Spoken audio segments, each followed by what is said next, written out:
Here's the ancient city of Corinth. We're gonna take a tour. This is just waiting for our tickets. And those big columns.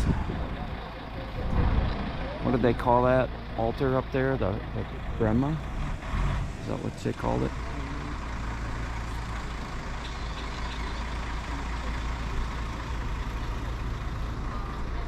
To be continued. There's the Acropolis up there, up on the hill. Corinth.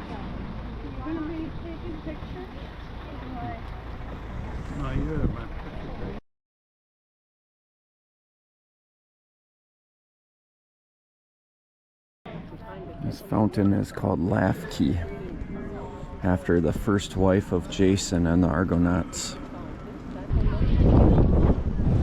Those columns are from the Temple of Apollo.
Now, the reason that I want to show you the so-called Asclepion, it's just a visual, we can enter. As you enter, you can see there is a small statue of the god, and there are also some inscriptions written in Greek as you enter on the right-hand side. And in the room also it has some of the body parts that it was placed as offerings dedicated to God Asclepios.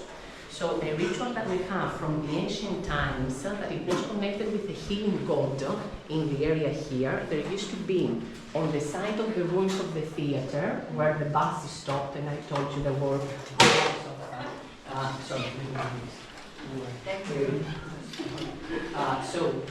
in the side of the buses that we stopped, it was the theater, and on the side of the theater there was the so-called Asclepion, as it was called.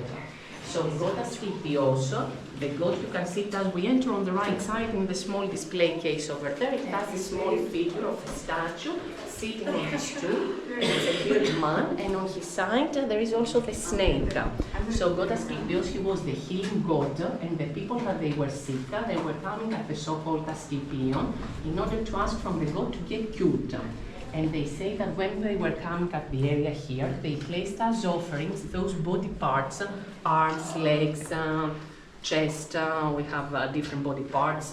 And also we have even a baby that it was placed as an offering, not only the adult, but also for the children as well. So when the people, they were coming here, they placed the body part that had the problem that needed to get cured. So that's why we have a lot of findings that it comes from that area, that it hasn't been totally excavated and it's not open to the public now, that it was connected with this healing god, as they said. And the story is that I had a problem, let's say, that I had a problem with my arms, let's say. So I'm going to come here, I'm going to place an arm dedicated to the god, and I'm going to spend overnight at some rooms on the side of the temple of the god, that it was like incubation rooms, and during the night, God appeared in my dream and gave me the cure, they say. So that's why, you see, the next day I woke up, something would be cured, the body would be cured, and the story also says that the god used potions, that it had the main ingredient of the potion, it was used the venom of the snake. So that's why the representation of the god, usually on his side there is a snake. And nowadays the doctors and the pharmacists, they have the symbol of the snake. So it goes from the years of the healing god. And the other interesting thing is the inscriptions that we have on that side. In some of the inscriptions it's still preserved, I think, also the cross. I cannot see it from far away. But in one of the inscriptions, I think it has part of the cross that shows us that those inscriptions, it's written in Greek, and it shows us also that those inscriptions, it was written in the period of the Christian times. So when Apostle Paul came here and he saw the temples and he saw also the buildings that it was, some of the inscriptions, it was reused in these Christian times. That's why they had a cross as an indication. They was reused from the Christians. So the religion, the Christian religion, it started spreading with Apostle Paul in the city here of Corinth when Paul came, and we have some findings that are connected also with that. The other thing that I want to mention, since we are here, before I take you outside, as I told you, the so-called Asclepion, that it was the area that we have the findings, it was on the site of the theater. At the theater, we have found also an inscription, recently we can say in the 1930s, it was an inscription of the so-called Erastos. Erastos, it was referred also to the New Testament as, let's say, the steward, or let's say a high social class in the city of Corinth. Erastos, he is referred 3 times in the New Testament, and he was, let's say, the most rich people in the city of Corinth, but somehow he had also an influence to the people living here. And at the theater, it has been written an inscription that it says that Steward Edile, basically, Erastos, he was the Edile, high social class, Erastos Edile in sua pecunia stravit, he make this pavement, let's say, on the site of the theater. This inscription also, because it's referred in the New Testament, and we know that there was an Erastos in the city of Corinth, that it was in the time when Apostle Paul came in the city, we make the connection that it was the time of 51 that he came in the city. And the other thing, we're going to see it at the site as we're going to walk. We know that in the time of Apostle Paul, here in the city of Corinth, it was the proconsul of the Achaia, of the area here. I don't remember his name right now. I think it's Gallio, the proconsul of Achaia. He was in the city of Corinth in the time between 51 and 52 AD. So it was the year that he was the proconsul of the area, and it was in front of Gallio that Apostle Paul came. The people brought him basically in order to try him. So we have also an inscription of Gallio that we're going to see at Delphi, the day that we're going to drive on that side, that it gives us also the date when Apostle Paul came in the city. The reason that I'm mentioning all that, it's the connection that we have of the findings, ancient archaeological findings, that are connected with the period of Apostle Paul. Okay. Lafki Fountain. Here's the other side.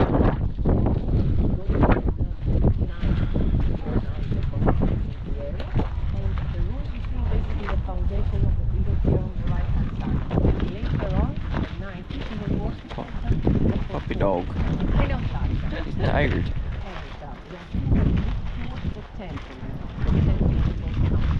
Looks a little tired.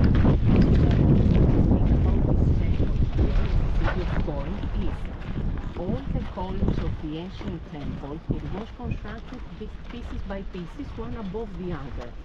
This temple, the interesting thing is that it was made out of one piece of the column. So all this, basically, it's not exactly marble, it's a limestone, this one. It's made out of one piece, made of limestone. It was covered with stucco in order to imitate the marble. And it was a unique temple because we don't have a lot of those temples from the period of the 600 BC, way back. And in the place of the old temple of the 6th century BC, it was constructed the ruins of the temple that we have nowadays. I stop a little bit here on the side so as that everybody would come slowly, take your own pace. And old ancient city. So it's just 7 columns standing. There used to be 38 columns. It was built in 600 BC. There used to be a big statue of Apollo inside of it.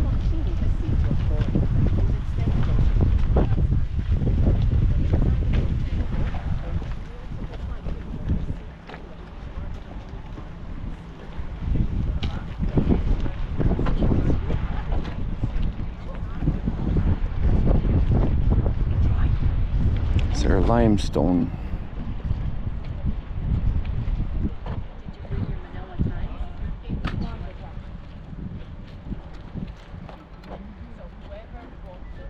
you bring your Manila Times? Should we do it here? We do one of them here, yeah.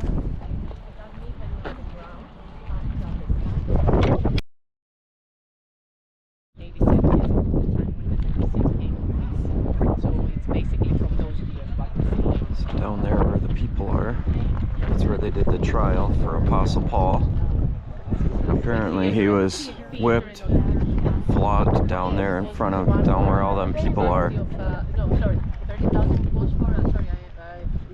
This arch here was one of the entrances to the city. There's the Acropolis up there. Calculation, sorry. Yes, theater not day. This was a fish market down this area. The figures and the phrase, yes, it had colors also. Yes, that's true. Yes. How does this compare to the From the head of the Jewish synagogue, and then he was the one that was leading. And also at the center there was this couple. Now we're heading on this side as we've seen. Imagine in order to enter at the Agora, the marketplace, you see some like arches or part of the rocks that are still preserved, that it was the entrances. That it's like the arch on the left, that we've seen it from above, that it was like a gate in order to enter.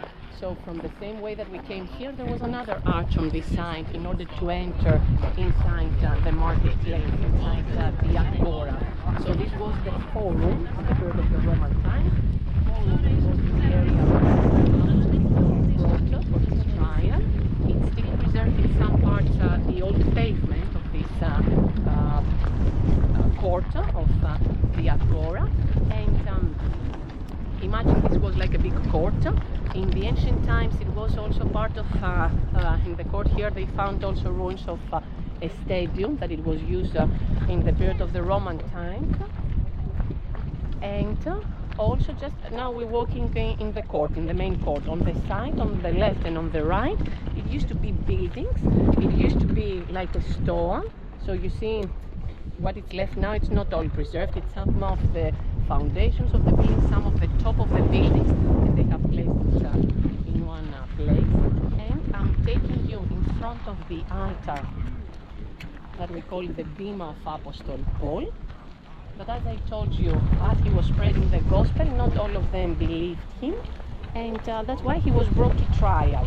And we have findings of the altar, and also it's where the other group is over there. So here in the big tree there is one group, and there is another group over there where it was the stone of the judgment, we can say, that it's like a marble stone. We can go over there with the so as to see.